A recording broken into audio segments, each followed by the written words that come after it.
अपने हाथों को उठा, बोलो जो कुछ मैं सुनूं 100 गुना फलों को लेके आऊं। अंधकार की शक्तियां इसे चुराने ना पाए, प्रभु यीशु मसीह के सामर्थी नाम में। एक बार इन आयतों को लिख लो, उसके बाद इसको कोशिश है 2 पार्ट्स में खत्म करने की। दूसरा राजा 4 उसकी 1 से 7 आयत, नीति वचन 22 उसकी 4 आयत, यूहन्ना 6 उसकी 1 से 14 आयत। मैं फिर से रिपीट करता हूं, लिखी जाओ। दूसरा राजा 4 उसकी 1 से 7 आयत, नीति वचन 22 उसकी 4 आयत, यूहन्ना 6 उसकी 1 से 14 आयत,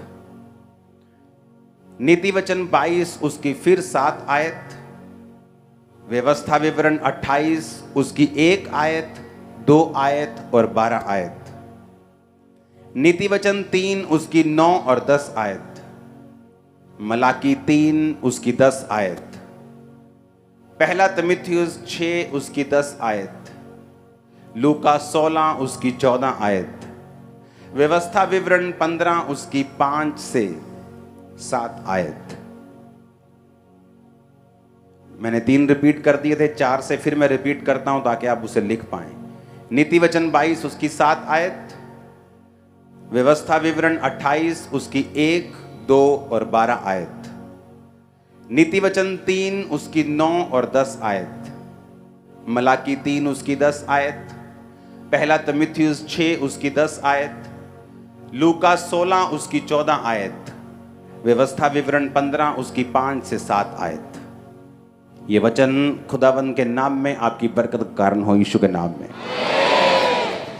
सबसे पहले हमें यह समझने की जरूरत है कि परमेश्वर हमारे विषय में क्या सोचता है। जब हम कर्जे के टॉपिक पे बात करेंगे तो एक कोढ़ी परमेश्वर के पास आके कहता है कि परमेश्वर अगर तू चाहता है तो मैं शुद्ध हो जाऊं। तो परमेश्वर ने कहा मैं चाहता हूं तू शुद्ध हो जा, आमीन।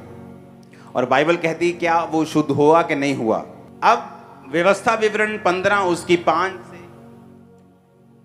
5 से 7 आयत हम पढ़ेंगे।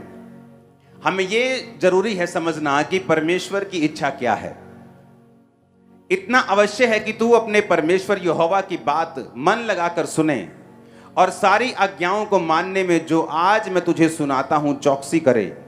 तब तेरा परमेश्वर यहोवा अपने वचन के अनुसार तुझे आशीष देगा और तू बहुत जातियों को उधार देगा, परंतु तुझे उधार लेना ना पड़ेगा। तू बहुत जातियों पर प्रभुता करेगा, परंतु वे तेरे ऊपर प्रभुता ना करने पाएंगी। जो देश तेरा परमेश्वर यहोवा तुझे देता है उसके किसी फाटक के भीतर यदि तेरे भाइयों में से कोई दरिद्र हो तो उस अपने दरिद्र भाई के लिए ना तो अपना हृदय कठोर करना और ना ही अपनी मुट्ठी कड़ी करना। जब परमेश्वर ये चाहता था कि वो शुद्ध हो जाए तो बाइबल कहती वो शुद्ध हो गया।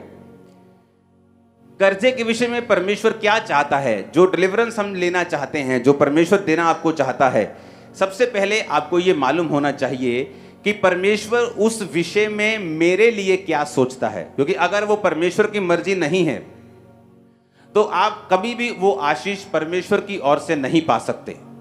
अगर वो संसारिक दृष्टि से किसी व्यक्ति के पास आती भी है वो दुखों से भरी हुई होगी, शॉर्ट टाइम के लिए होगी और आपके वंश के लिए वो बरकत का कारण नहीं होगी।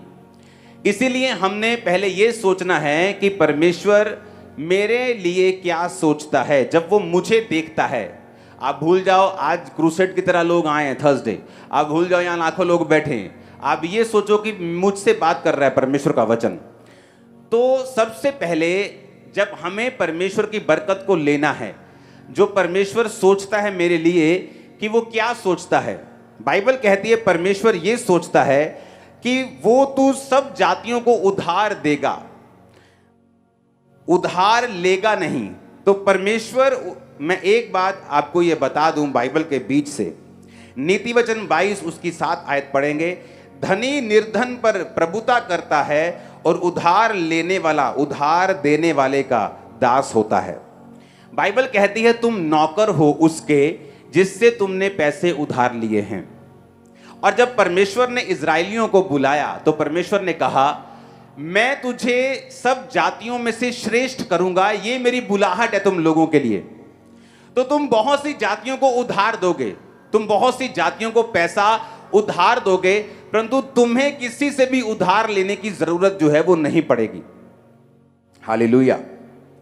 अब आप जानते हैं, व्यवस्था विवरण 28 उसकी 1, 2 और 12 आयत को पढ़ेंगे। यदि तू अपने परमेश्वर यहोवा की सब आज्ञाएं जो आज तुझे सुनाई जाती हैं चौकसी से पूरा करने को चित्त लगाकर उसे सुने, तो वह तुझे पृथ्वी की सब जातियों में श्रेष्ठ करेगा। फिर अपने परमेश्वर यहोवा की सुनने के कारण ये सब आशीर्वाद तुम पर आएंगे। यहोवा तेरे लिए आकाश रूपी उत्तम भंडार को खोलकर तेरी भूमि पर समय पर बारिश बरसाया करेगा और तेरे सारे कामों पर आशीष देगा। तू बहुतेरी जातियों को उधार देगा, परंतु तुझे किसी से उधार लेना नहीं पड़ेगा। हमने फिर से पहले एक वचन सुना था, अभी हमने दूसरे वचन में यही सुना कि परमेश्वर बार बार कर्जे के बारे में बात कर रहा था। वो अपने लोगों को यह बताने की कोशिश कर रहा था कि तुम लोग जो मेरे नाम के कहलाए जाते हो, तुम कर्जा नहीं लोगे पर तुम कर्जा दोगे। आमीन।